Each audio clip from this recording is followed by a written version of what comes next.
देखिए, जब राहुल गांधी संसद पहुंचे तो उन्होंने कहा कि मैंने देश के खिलाफ कुछ नहीं बोला है। अगर संसद में बोलने का मौका मिला तो अपनी बात जरूर रखूंगा। राहुल गांधी क्योंकि जैसे ही पहुंचे थे संसद, ये बजट सत्र का दूसरा चरण चल रहा है, तीसरा दिन है आज और आज भी हंगामा हो रहा है। लेकिन आज जब राहुल गांधी पहुंचे तो उनसे पूछा गया, उन्होंने कहा कि अगर मौका मिला तो अपनी राय रखूंगा, अपनी बात रखूंगा।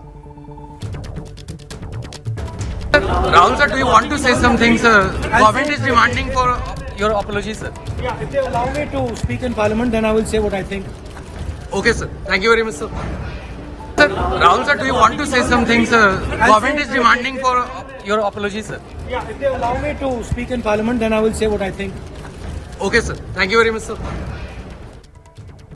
तो पार्लियामेंट से बाहर निकले तो कहा कि अगर मुझे बोलने दिया जाएगा तो मैं जरूर बोलूंगा जो मैं सोचता हूं। तो राहुल गांधी कह रहे हैं कि देश के खिलाफ कुछ नहीं बोला, लेकिन बीजेपी का हमला जारी है। मुख्तार अब्बास नकवी ने कहा है कि जानबूझकर संवैधानिक संस्थाओं के खिलाफ दुष्प्रचार किया जा रहा है।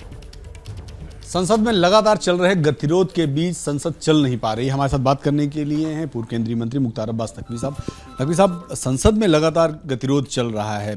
विदेशी धरती में जिस तरह से राहुल गांधी ने भारत के प्रधानमंत्री की, आपकी सरकार की, एक चीज़ आपको देखना होगा, चाहे वो संविधान हो, संसद हो, संसदीय जो संवैधानिक संस्थाएं हैं, उन पर जो सुनियोजित उनके खिलाफ दुष्प्रचार है वो कोई बाई चांस नहीं है, बल्कि बाई चॉइस है।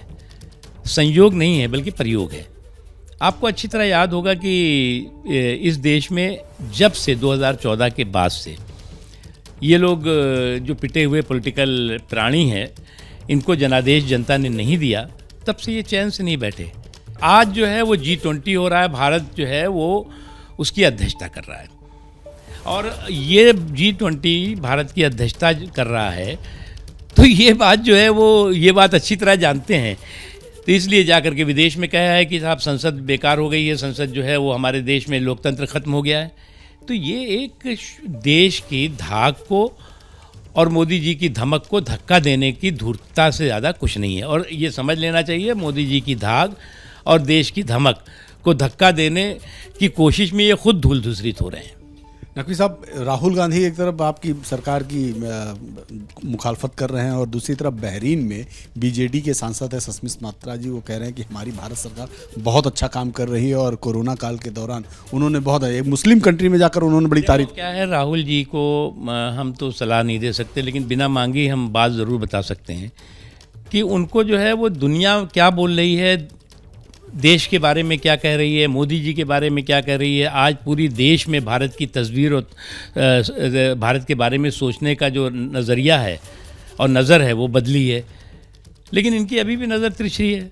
तो इसका दिक्कत ये हो जाती है कि कभी कभी आदमी का अपर स्टोरी जब टू लेट हो जाता है और उसका जो है वो कोई इलाज उसमें कुछ रहता नहीं है, तो इस तरह की बेवकूफ़ी की बातें वो करते हैं।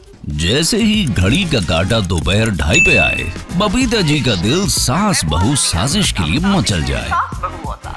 और ये है इनकी बहू, पूरे दिन ऑफिस की टेंशन हो जाए गॉन जब ये करें अपना फेवरेट शो फ्री टाइम पे ऑन। इनकी तरह आप भी देखिए अपना फेवरेट शो अपने टाइम पर और डाउनलोड कीजिए ABP लाइव ऐप अपने स्मार्ट टीवी पर।